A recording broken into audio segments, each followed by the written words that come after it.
If you're proactive, if you're engaging, if you're communicating, right, you're considered a good employee here in Germany.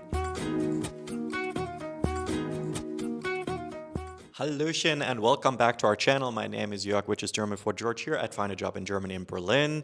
Tammo, how's it going today? Very good.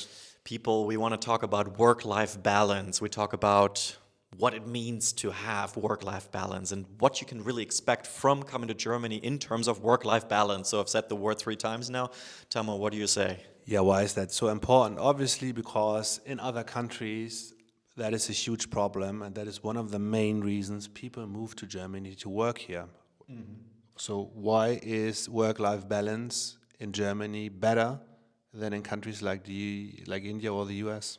So what has happened over the last years, the last 10 years in Germany is a big debate, public debate about work-life balance. How much time should you be spending at your desk versus spending time with your family, spending time with your friends on hobbies? It's just social phenomenon. It also has to do with new generations coming into the job market. It has to do with the lack and shortage of skilled people in certain areas, how companies are trying to retain talent, find and retain, because they need to be attractive. So that is the reason why it plays such a big difference. It plays such a big role here in this country.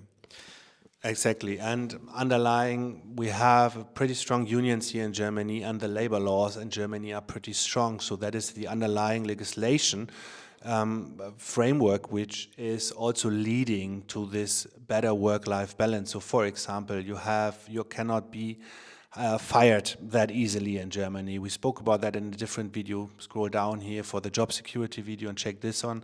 And also there's a fixed working hours. If like you usually work 9 to 5 or 9 to 6, 40 hours a week, right? There's no overtime. You're not going to be called on weekends. And we know from thousands of stories from our clients in India that is totally different. You have to work 60, 70 hours a week. You know, you're called on Saturday. If you're out with your family, your boss calls you, hey, you have to fix that and that.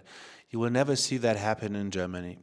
And it's important that you understand our point of view. It's really our perspective. Those are the stories from the coachees we've successfully helped find a job here. And this is not sugarcoating things, but it's also because we tell them they should be using the interview rounds to check for these kinds of things. That's how you prepare your move. You want to check out the company's corporate culture already when you're in your home country and you're interviewing for those roles. And you want to check not just how they treat each other, you also want to see how they are managing their work and their life. And that is also going to give you good insight. Generally, the first round is a good starting point because HR can tell you about work-life balance and how that's managed. And then you should really count that in. I would say it's important that you even go ahead and double check that if you're in Germany right now and you're watching this video, I would say a good work-life balance is the norm, it's the standard, and if that's not really what you're experiencing right now, then yeah, that's bad. You should double check and you should really see whether or not there is a way to change things. One thing we also have to clarify, when we speak about work-life balance, that does not mean you don't have to work in Germany.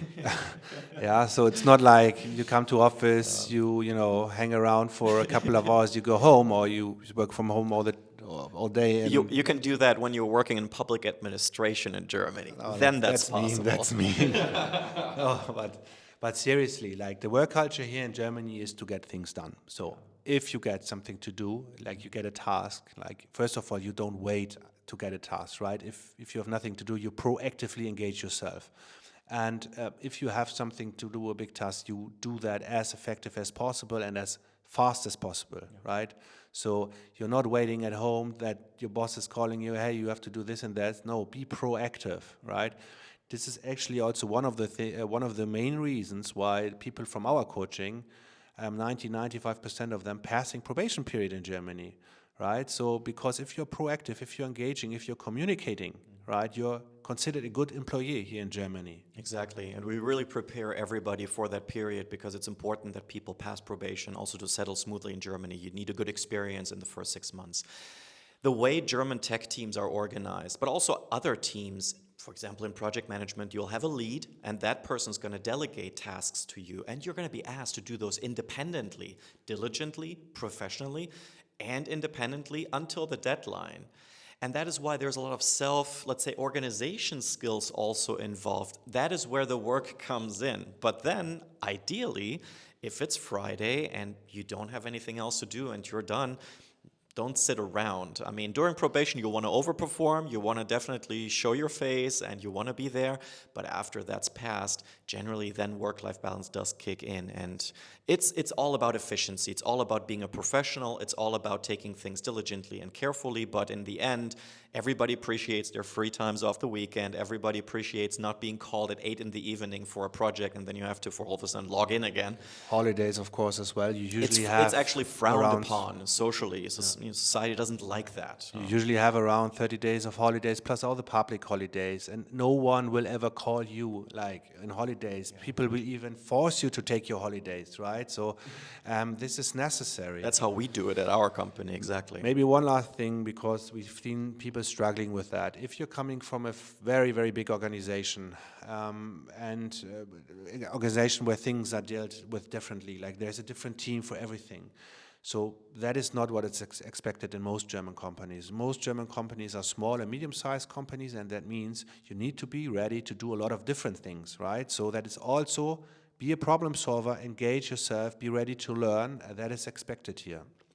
Again, if you're looking at a job in Germany, you want to find a job in Germany, we are your people that you can totally contact by watching the video underneath here and booking a get-to-know call. But in principle, it's really up to you. You are going to be interviewing with those companies. It's not going to be us.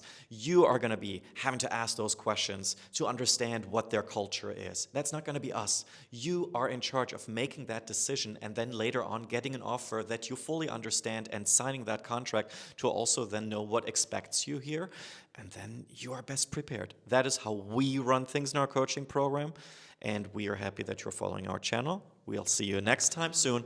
All the best. Auf Wiedersehen. Ciao.